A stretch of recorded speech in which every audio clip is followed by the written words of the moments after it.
After killing the beasts for the Archdruid Schlingleberry, the party camped out near the eagle's nests for the evening. When they awoke, they returned back to the druid to report that they had finished ridding her forest of beasts. The party decided to spend the night at Schlingleberry's house as there was a storm raging. Vanna was invited inside for a girls' night sleepover, and the rest of the party had to make camp outside. You know, I'm not going to argue with a druid who literally almost killed one of our party members with a flower bush. So, you know, if Vanna can stay with her and make her happy, and we don't have to deal with any situation with like a druid that can like kill us with flowers, I'm totally okay with it. I remember I dug a hole and slept in the hole. Dug underneath the tree to hide from the weather. I love Schlingleberry. She's funny and hilarious, but she grinds my gears horribly. I'm sitting there, I'm like, we're too weak to do anything. You know, I spent a lot of time on the road, a lot more time than I think I am willing to admit. You know, us gnomes and our sense of direction, so I'm used to it. Normally, I don't know why I didn't use a bedroll. I think it was raining quite hard, so I thought the ground would be better if it made like kind of a blanket, but it was not enjoyable. Yes, Austihr recalls that because he actually went and asked Schlingleberry if she could provide us some shelter, and instead she's just like, oh, okay, and just made that rain go away. If I was one to hold grudges, Schlingleberry would have been like written down, and I would have just been underlining the name and circling it. Honestly, I feel like it was kind of deserved. You know, I'm the only girl in the group, and it's just kind of, I feel like it's understandable. It's all these stinky boys, and I don't get enough girl time. My one best friend is in the Shadowfell, and I don't get to see her as much anymore. So any opportunity I have to make a gal pal, I'm gonna take it. And so I was really, really excited for the sleepover. She is very eccentric, and you know, that's very exhausting sometimes, but I'm willing to just grin and bear it for the sake of girl time. So loved it. Not really too worried about any of the guys outside. They're tough. They're men. They love the outdoors. That's their element. Me, no. I need the inside. All the cute animals and everything. So it was perfect. Vanna had a vision after drinking Schlingleberry's tea. And I'm pretty sure partway through my watch, I heard like Vanna like gasping for air, and I was like, oh, she's taking the tea as well. At first I was like, uh-oh, is Schlingleberry killing Vanna? Oh god. But no, yeah, it was to be, yeah. It's kind of like college days, you know, you just kind of do a bunch of stuff and you don't really know what happens, right? So definitely reliving that. Vaguely recall something with my boss, which, you know, whenever you're working hard hours, you just kind of dream about your work, and it's never fun. But this one in particular, there was some kind of giant bat. You know, I just trying to enjoy my time off the clock, and whenever you dream about stuff, it's just a real downer. So unfortunately, I think when I woke up, Schlingleberry definitely like noticed something was up, so that was a little embarrassing. I didn't want to bring down the mood, but I just gotta find a new therapist or something. The next morning, the druid asked for more help killing some trolls that were corrupting her forest. The party decided to complete this task after they had finished checking in on Sir Render's family in Gildriel. Well, I was keen to go do the trolls immediately, but everyone else seemed pretty content on just gapping as quickly as possible and going up to Gildriel. If the rest of the gang wanted to kill the trolls, I kind of feel like I just have to follow them and make sure they're okay. Ever since I met them in the Shadowfell, I just kind of worry about them a little too much. So either way, I was okay with whatever the outcome is. It's more of just making sure these ducks just stay together in the best sense possible. Just making sure everyone's okay. I definitely think one of the greatest things a gnomish knight should be aware of is their own strengths and weaknesses, and I've noticed that the other members of our party are not quite as adept as I am in combat. They seem to waste a lot of effort on talking. So I think we made the right decision as our fearless leader. I think leading the Cinnamon to not engage with trolls who would most likely eat us, smash us, make us into little pies was the right decision.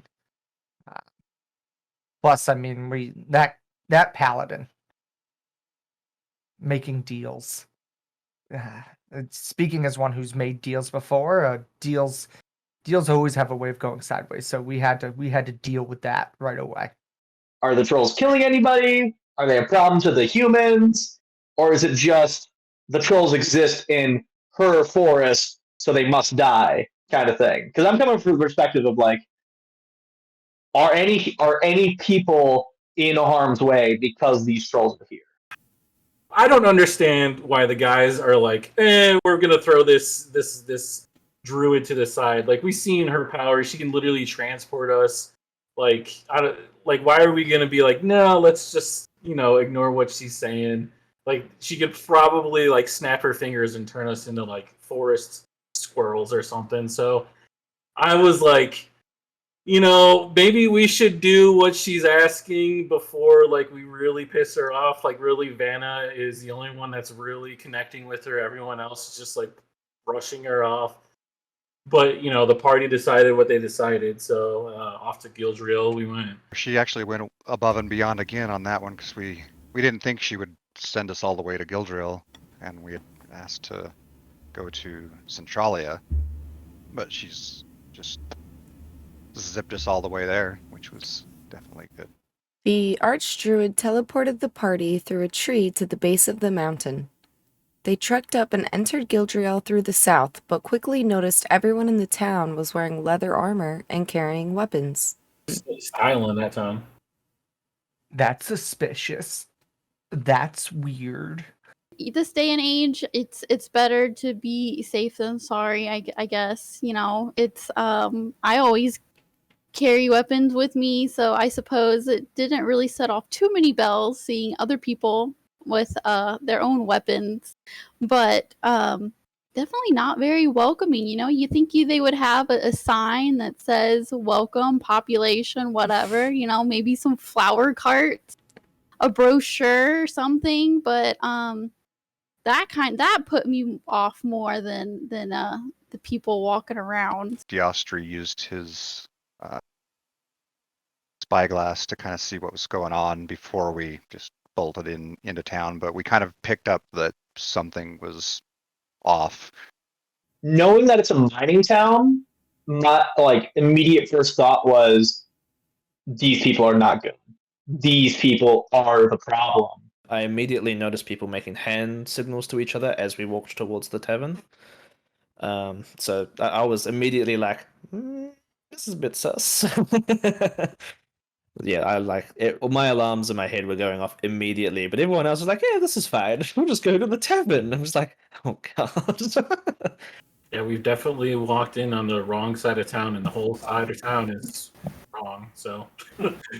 Their first stop was the tavern, where they got a room and had some food and drink, although the tavern owners were unsure of how to serve or charge them. Not everyone has a head for business. It's definitely something that as you grow and learn through mistakes, as a great gnomish businessman once said, if your first business fails, you can always start a second one and not report it to the GRS. And that is how you learn. The GRS records show that there is no such thing as a failed business as long as you try.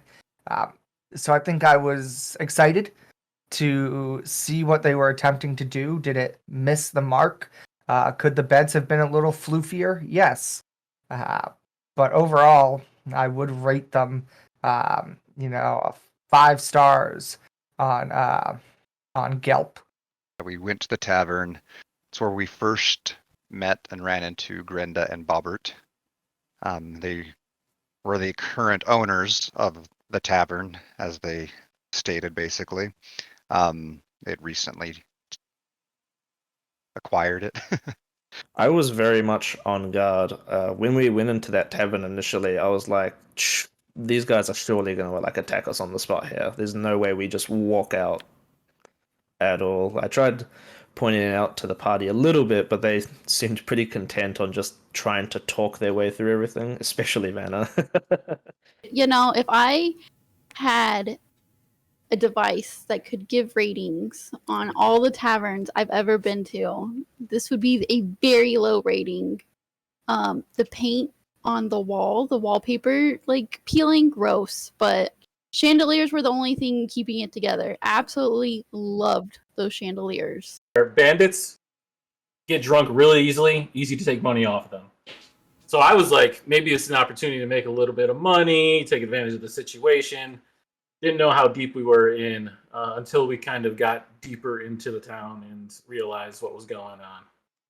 It was very clear even before the blood spotted, was seen on the floor. I was like, okay, these guys are not the owners of the tavern. They, or if they are owners, they're brand new, fresh ones with very little actual experience. They were really, really struggling on figuring out how to give us drinks and how we were going to pay for them. Not we had the money, but they weren't sure what to charge or anything like that because, obviously they turned out to not be the owners of the bar, so they knew nothing about business in that realm. 0 out of 10. Blood on the floors. Everyone looked like they wanted to stab me multiple times. I mean, overall, we were able to successfully obtain a room. We were able to successfully get a couple rounds of drinks. So I can't give them nothing terrible happened. It was just kind of, shitty service. Like they weren't outwardly treating us poorly. It just seemed like they didn't know what the hell they were doing. Like they just hired a bunch of, teenagers off the street and said, "Here, serve beer." Yeah. What was that called? The grumbling donkey, the dancing goat? Or I can't even remember. It's not other than You blocked it out. That's how bad it was. I mean, they're asking what, 5 gold for a tankard of ale? Get out of here. Gross. And then what about you, Canneray? What would you rate it in a Yelp review? 0 if I'm being very, very generous. Did not want to be there. Next, the party visited the stables to find that the horses were not well cared for and did not trust the stable keepers. Oh, those lovely gentlemen. I'm glad we took care of them first. Fuck those guys. They're just each step that we took just kept solidifying it. These guys are definitely like bandits. How are we gonna take care of these guys? How are we gonna approach this? I just started trying to sort of plan out how we would go about things bit by bit. Those poor horses.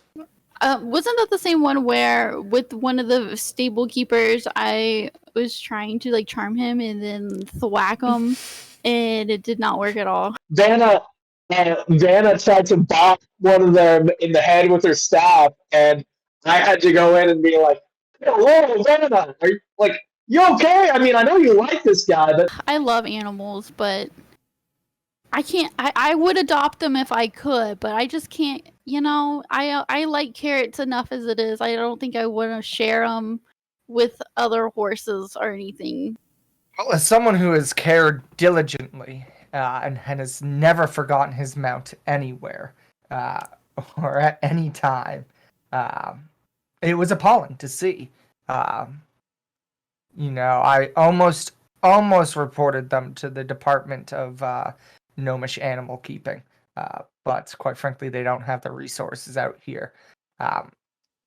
And I think once we, decided that we weren't going to buy these horses, which was a great decision on our part, considering we have very little money, I think it was good that we dealt with them the way we did. Because as you know, gnomish business rules state, if you see people making a mess of their own business, you should just not let them run the business anymore. I feel like, first of all, years ago I lied and said I was a stable master at one point. And I feel like if they did a better job of lying, we wouldn't be in this situation. We would have bought their story and walked on by. But here we are. We're in the middle of this town that's overrun by bandits, and God knows what's going to happen. I guess more teeth to add to the pommel of Isherin's call. So The party strong-armed the stable keepers to get into the house, charmed one of the bandits for questioning, and rescued the family held hostage within. Pretty sure I rolled like a crit on my perception and heard stuff. And so then I used my stone rune to knock him, like charm him, and then me and Kenneray just sort of pushed him into the building and tied him up. The wife of the injured stable keeper stabbed and killed the tied-up bandit for revenge, while Rainier disguised himself to look like a bandit and stood outside to mitigate any suspicion. I had tied down Draven, and then Ignish charmed the other two bandits, and we kept questioning them. And then after we had like finished doing the questioning, the wife came up and just stabbed the shit out of him. I'm just like, oh god. Yeah, and we had, I think it was one of the ones that we brought in through the door, the second set of bandits. We kept one alive. We actually did question him. We had him on the chair and we're questioning him. And at the end, generally speaking, the end of that questioning, we may have been able to get more. The mom had gone to go, like, she picked up like this kitchen knife or butcher knife or something, and I stepped over to her and gave her an actual dagger and said, "This will work a lot better when it comes to that time." I wasn't expecting her just to spin on foot at that point in time and just stab the guy immediately, but that's what happened. can't say it wasn't deserving. I was on her side for it, but at the same time, I don't think it was completely necessary. But I can't blame her for her anger. I've been there before. I've been an angry boy before, so I get it. Girl power. All more to her. I get it. I was taken aback for a second. Quite frankly, I was surprised to see such a tall person look so beautiful in that moment. And she did. She was a fierce figure. And I think it was good. It was cathartic.